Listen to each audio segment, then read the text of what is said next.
असं म्हणजे दुसऱ्या दिवशी हे बुवा का महाराज तुमच्या मुलीला घेऊन सज्जनगडावर गेले?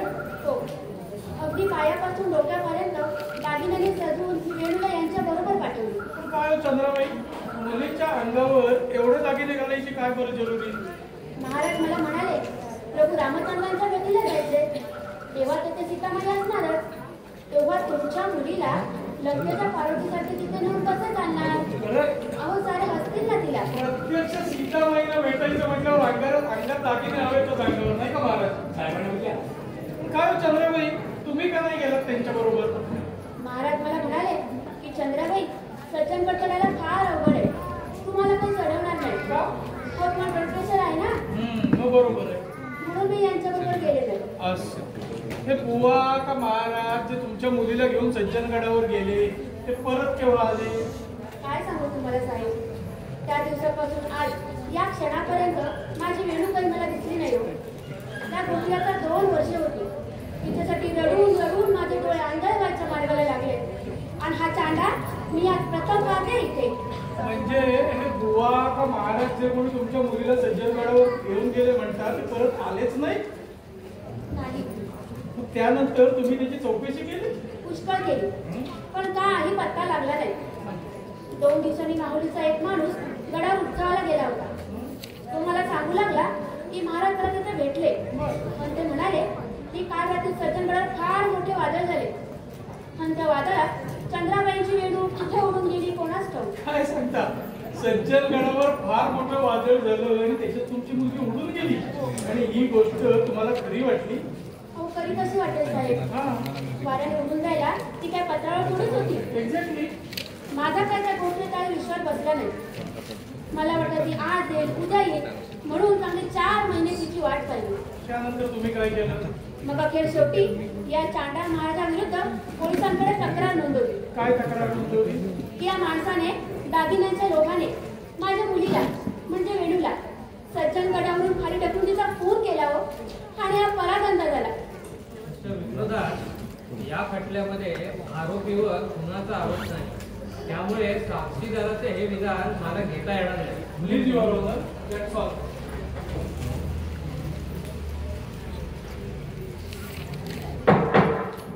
तपासणी. भाई भाई तुमचं नाव काय हो? चंद्राबाई चित्राव. चंद्राबाई चित्राव. तुमच्या यजमानाचं नाव? पांडुरंग पंत. पांडुरंग पंत. भाई तुमची जात कोणती हो? अर्थात ब्राह्मण. तुमच्या नवऱ्याची जात ब्राह्मण होती हे त्यांच्या चित्राव या नावावरून मला समजलं. मी तुमची स्वतःची जात विचारली. मला आठवत नाही. पण तुमच्या आई वडिलांचं नाव तरी आठवतं का? हो, आठवतंय. सांगा. आईचे नाव भीमाबाई, वडिलांचं नाव आठवत नाही. असं कसं हो चंद्राबाई? तुमची जात तुम्हाला आठवत नाही, तुमच्या वडिलांचं नाव तुम्हाला आठवत नाही, आठवायचं कारण? काही सांगता येत नाही. ठीक आहे, मग मीच सांगतो. तुमची आई भीमाबाई ही जेजुरीच्या खंडोबाची मुरळी होती की नाही? हो, होती. मुरळीनं लग्न करायचं नसतं, कारण ती खंडोबाला वाहून टाकलेली असते. बरोबर ना?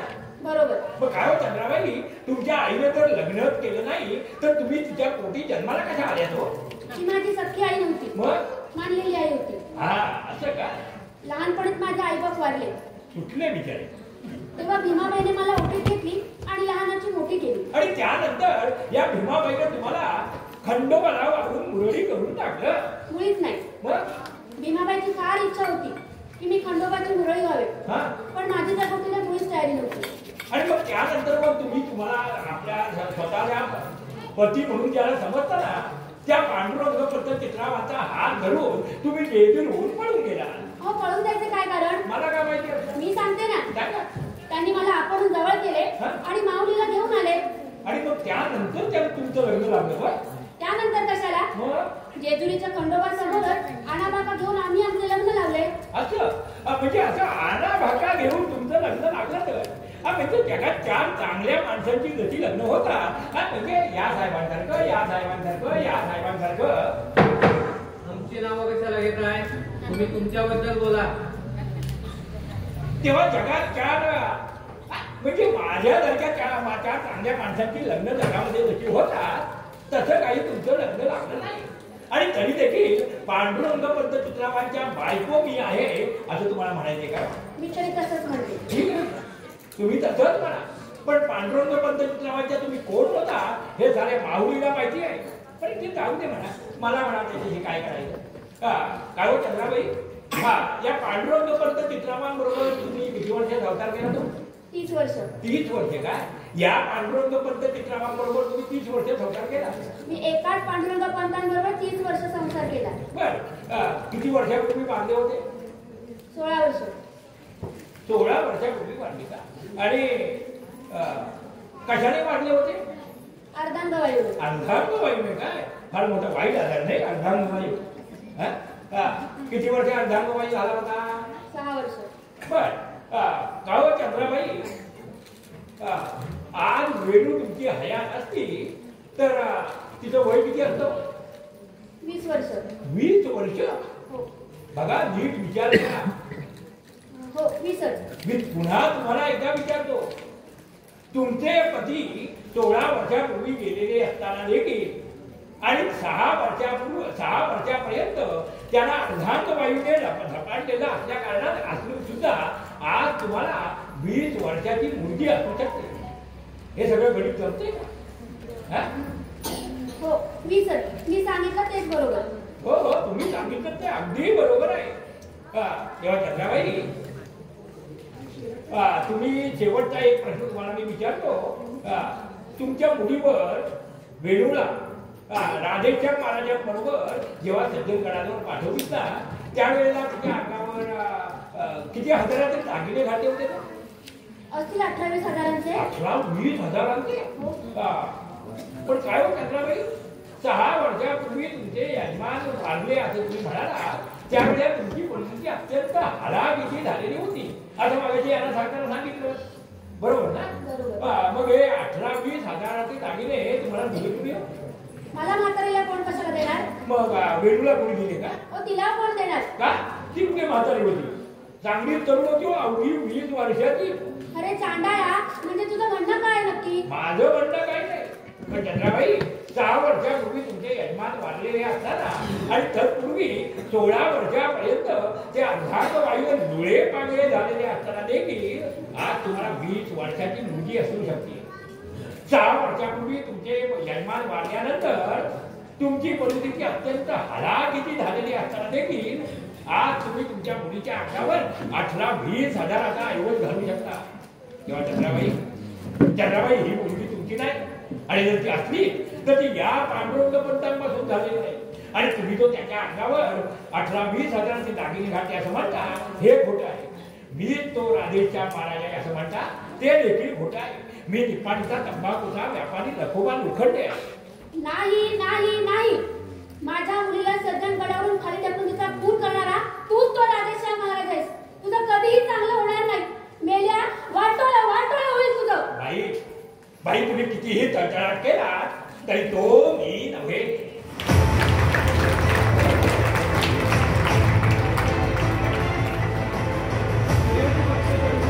एकच साक्षीदार बोलला आहे, तो म्हणजे देव. सत्यबोध बाळकृष्णदेव. सत्यबोध बाळकृष्णदेव.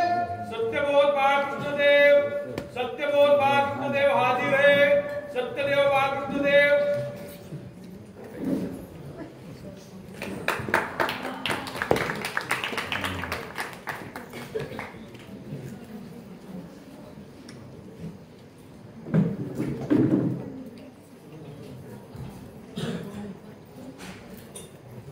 या गीतेवर हात ठेवून म्हणा, देवा शपथ खरं सांगेन, खोटं सांगणार नाही. देवा शपथ खरं सांगेन, खोटं सांगणार नाही. आपलं नाव? सत्यबोध बाळकृष्ण देव. देवाची शपथ घेतली. नाव काय म्हणाल तुमचं इन्स्पेक्टर साहेब? सत्यबोध बाळकृष्ण देव. सत्यबोध बाळकृष्ण देव. बर, असता कुठे तुम्ही? सीताबर्डी, नागपूर. तुम्ही आरोपीला ओळखता? चांगलाच. कुठल्या नावानं? Madhav Gajanan Gore. Madhav Gajanan Gore. This is the 6th introduced your honour. Madhav Gajanan Gore. मला सांगा इन्स्पेक्टर साहेब, आरोपी नागपूरला काय करत होता? महिला विद्यालयात शिक्षक होता. महिला विद्यालयात? दुसरं यांच्याकडनं काय अपेक्षित आहे म्हणा? त्यांची आरोपी विरुद्ध तुमच्याकडे तक्रार कोणी नोंदवली? श्री अरविंद साने. कोण अरविंद साने? मुंबईच्या सुनंदा दाते नावाच्या एका मुलीशी आरोपीने 10,000 रुपये हुंडा घेऊन दिवाकर दातार हे नाव घेऊन लग्न केले होते. पुढे तिला गुंगारा देऊन तो नाहीसा झाला. तिच्या मोठ्या बहिणीचे यजमान हे अरविंद साने. या अरविंद सानेनी तक्रार कुठे नोंदवली होती? अरविंद साने काही कामाकरता नागपूरला आपल्या मामाच्या घरी आले होते. त्यांच्या मामाचे घर हे महिला विद्यालयासमोरच होते. एके दिवशी त्यांनी आरोपीला महिला विद्यालयात जाताना पाहिले आणि ताबडतोब पोलीस कंप्लेंट नोंदवली. आणि आमच्याकडे कंप्लेंट नोंदवल्यामुळे त्याला अटक करण्यासाठी मी त्या शाळेत गेलो. तुम्ही आरोपीला अटक करण्यासाठी जेव्हा शाळेत गेला तेव्हा तुम्ही अटक करत असताना या आरोपीनं काय केलं? मी प्रिन्सिपल बाईंच्या खोलीत बसलो होतो. आरोपी कुठल्या तरी वर्गावर शिकवी होता. तिथून त्याला गड्याने बोलवून आणले. पण मला आत बसलेला पाहताच आरोपीने शाळेबाहेर धूम ठोकली. मग मी त्याचा पाठलाग केला. एक फरलांभर अंतरावर त्याचा पाठलाग केला. शेवटी मोठ्या जिकरीने त्याला पकडले आणि हात गड्या घालून सीताबर्डी लॉकअपमध्ये आणून ठेवले. बर, त्यानंतर आरोपी जिथे राहत होता त्या जागेची जाऊन तुम्ही झडती घेतली? हो, घेतली ना. मी झडती घेतल्याचा हा पंचनामा.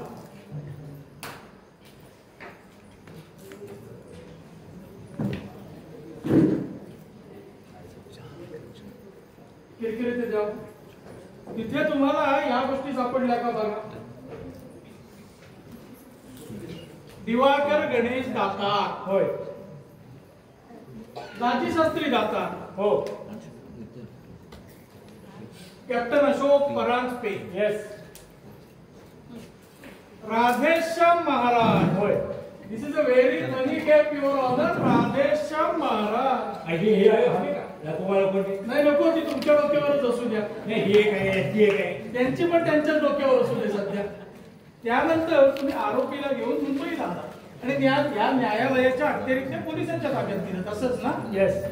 That's all your honour. उलट तपासणी.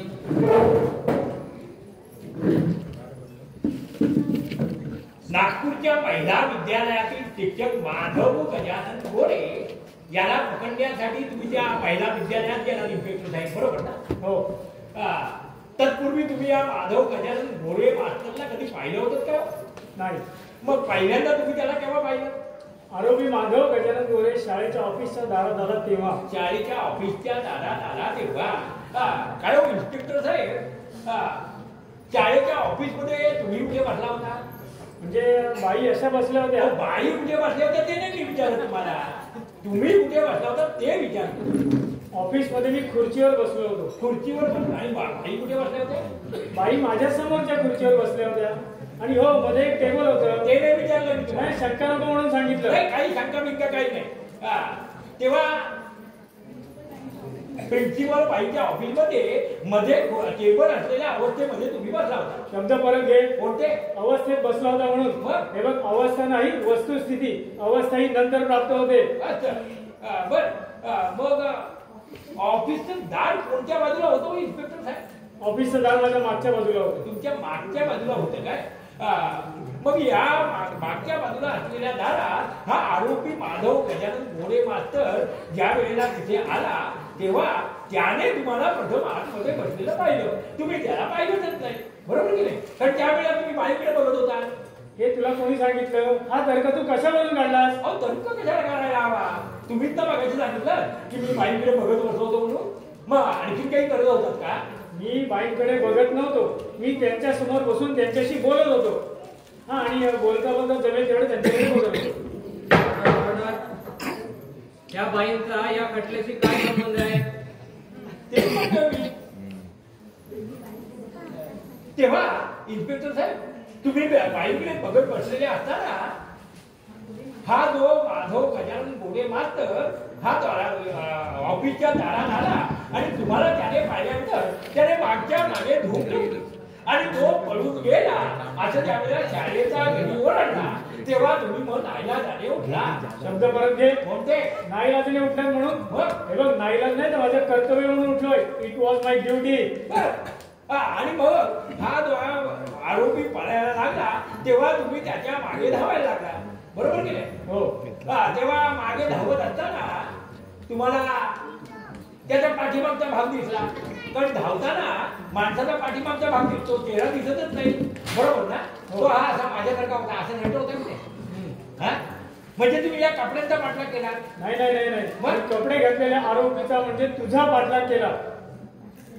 हो, माझ्या प्रश्नाचं नीट उत्तर द्या इन्स्पेक्टर साहेब. हे तुमचं पोलीस स्टेशन नाहीये, कोर्ट आहे. हा, तुम्ही या अशा कपड्यांचा पाठलाग केला की नाही?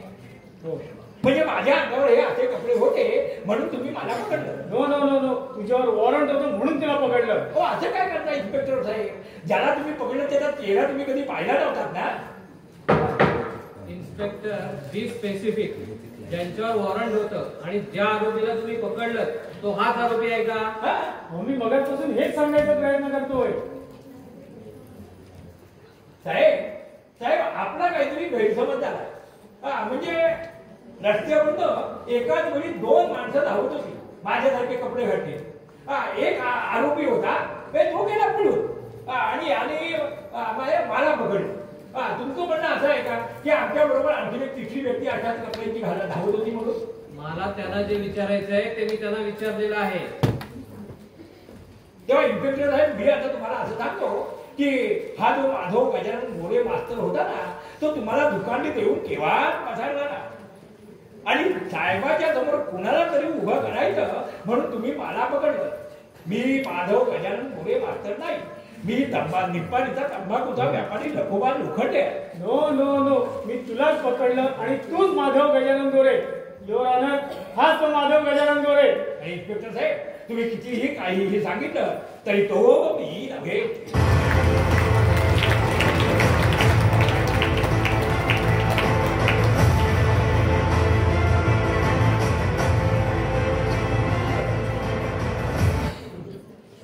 फिर्यादी पक्षातर्फे सादर केलेले साक्षी आणि पुरावे तुम्ही ऐकले, त्याबद्दल तुमचं काही म्हणणं आहे का? साहेब काय म्हणणार? हे सगळं खोटं आहे. तुम्हाला तुमच्याकडून कोणता साक्ष किंवा पुरावा द्यायचा आहे का?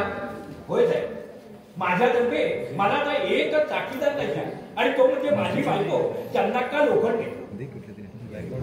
मिस्टर किरकिरे, चंदाक्का लोखंडे. चन्नाक्का लोखंडे. चंदाक्का लोखंडे, चंदाक्का लोखंडे हाजिर है. चंदाक्का लोखंडे.